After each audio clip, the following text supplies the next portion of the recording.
చెక్కలమ్మా మీకోసమే. హాయ్, చూడండి చెక్కలు చేస్తున్నాను పిల్లల కోసం. మీ ఏరియాలో ఇక్కడ ఏమంటారు వాటిని? మా సైడ్ అయితే చెక్కలు అంటారు. ఇక్కడ కడపలో వాటిని ఏదో పప్పు బిలాలు సోన్సో ఏదో అంటారు, నాకు పెద్ద ఐడియా లేదు. మా సైడ్ అయితే చెక్కలు, తపాలా చెక్కలు ఇట్లా అంటారు అనమాట. టోటల్గా చెక్కలు అని అంటారు. నేను ఎక్కువగా పిల్లలకి బయట ఫుడ్ అసలు ప్రిఫర్ చేయనండి. ఎందుకంటే కాలుతుంది, ఎందుకంటే అంతా మైదాతోనే వస్తుందండి. ఇప్పుడు మన చిన్నప్పుడు అంతా ఇట్లా బియ్యం పిండి మరాడించుకుని పెట్టుకునే వాళ్ళ ఇంట్లో ఎప్పుడు కావాలంటే అప్పుడు చేసి పెట్టేవాళ్ళు పేరెంట్స్. ఇప్పుడు ఎక్కడ చూసినా మైదానే. దానికి ఆల్ పర్పస్ ఫ్లోర్ అనే ఒక పేరు పెట్టేస్తున్నారు. అది మైదా అంత మంచిది కాదు పిల్లలకి.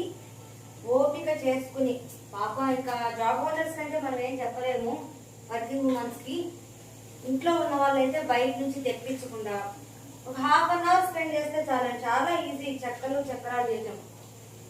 సో ఇప్పుడు ఏముందండి, యూట్యూబ్ కూడా వచ్చేసింది కదా, మనకి ఏది కావాలన్నా అందులో ఉంటుంది.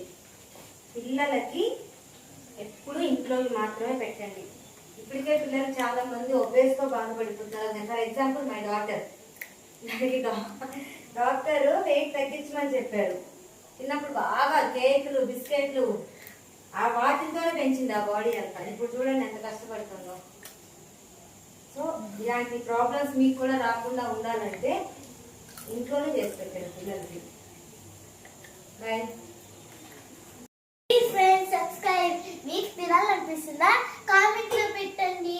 Bye. Please friends subscribe. Please encourage చేయండి. Please friends bye.